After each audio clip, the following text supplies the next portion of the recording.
Hello friends, स्वागत है आपका एक बार फिर से आपके अपने लीगल चैनल सोच पर प्रहार में। दोस्तों, आज की इस वीडियो में कुछ परिस्थितियों पर हम बात करेंगे और ऑनरेबल सुप्रीम कोर्ट के एक जजमेंट से हम समझेंगे कि चीजें कैसे चल रही हैं, जिसमें ऑनरेबल सुप्रीम कोर्ट ने सीधी टिप्पणी करी कि जो पत्नी है वो पति को लट्टू ना समझे। तो दोस्तों, मुसीबत वहां पर हो जाती है जहां पति पत्नी की शादी हुई और शादी के बाद कुछ बच्चे भी हो गए, एक बच्चा, दो बच्चा या तीन बच्चे हो गए।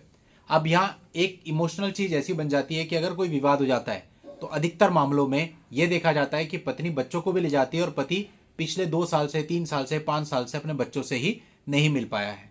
ये सबसे ज्यादा दुखदाई होता है।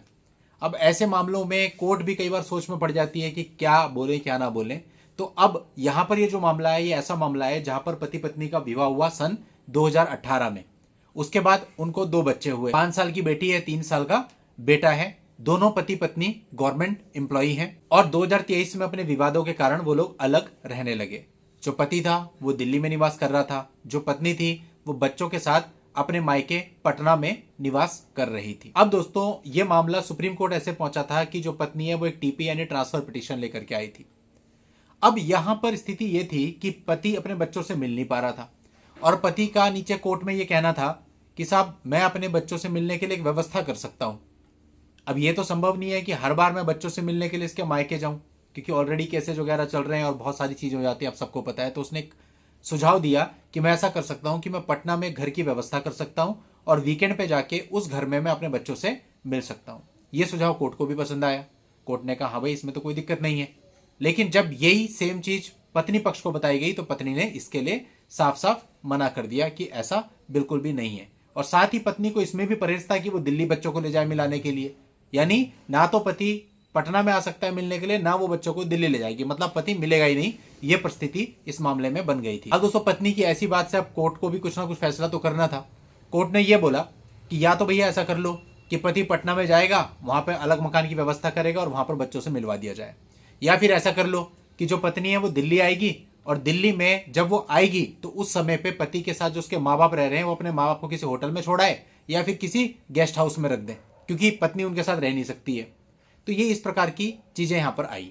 तो अब यहां पर जो पीठ थी, पीठ ने कहा कि कितना दुर्भाग्यपूर्ण है कि माँ बाप को गेस्ट हाउस या होटल में छोड़ना पड़ रहा है क्योंकि जो बहू है वो उनके साथ रह नहीं सकती है। तो इस प्रकार के दोस्तों इमोशनल मामले कई बार आ जाते हैं जहां पे बच्चों का कंसर्न होता है। पति का ये कहना होता है कि मैं अपने बच्चों के लिए कुछ भी करने को तैयार हूं, लेकिन इन रियलिटी वो सब कुछ करता है।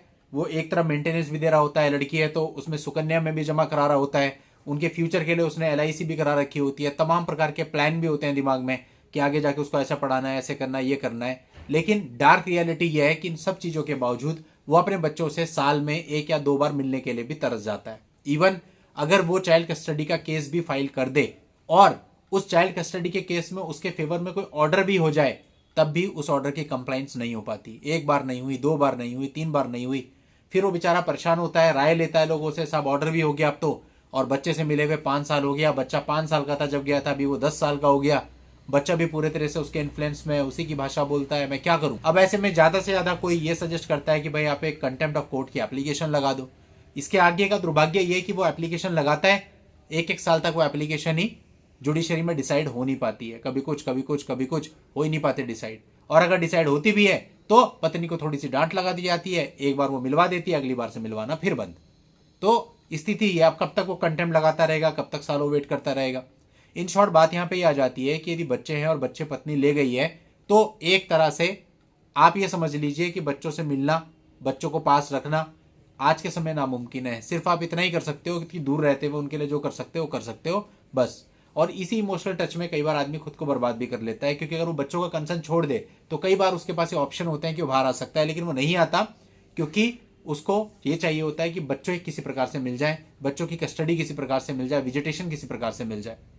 अभी पूरे तरीके से आपके ऊपर डिपेंड करता है। रियलिटी तो यही है कि बच्चों की कस्टडी मिल जाए तो मिल जाए, लेकिन अगर विजिटेशन मिलता है तो उसकी कंप्लाइंस नहीं हो पाती है। इस प्रकार के मामले समय समय पर हाईकोर्ट और ऑनरेबल सुप्रीम कोर्ट के सामने आते रहते हैं। ऑनरेबल सुप्रीम कोर्ट या हाईकोर्ट सख्त सख्त टिप्पणियां भी करते रहते हैं, लेकिन दुर्भाग्य यह है कि इन टिप्पणियों के बावजूद कुछ ही समय में ऐसे मामले फिर से रिपीट होते हैं और फिर से यही सारी चीजें आती हैं। अब यहां पर भी ऑनरेबल सुप्रीम कोर्ट ने कहा कि जो पत्नी है उसे अपने पति को लट्टू नहीं समझना चाहिए कि लट्टू की तरह उसे घुमाती रहे।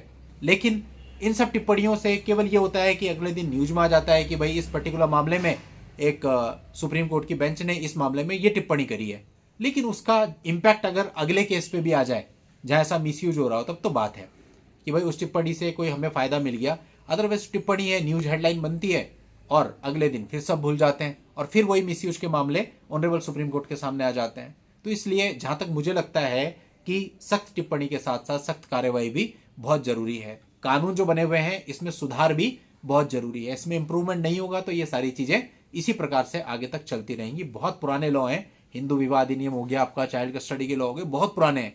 इनमें अब मॉडिफिकेशन की जरूरत है और आज के मिसयूज को देखते हुए इसमें मॉडिफिकेशन होना चाहिए। केवल तभी जो चल रहा है इस चीज को कम किया जा सकेगा। चलिए दोस्तों, आज के इस वीडियो में इतना ही। नेक्स्ट वीडियो में नई जानकारी के साथ मैं आपसे फिर मिलता हूं। तब तक के लिए goodbye and thank you for watching. Take care.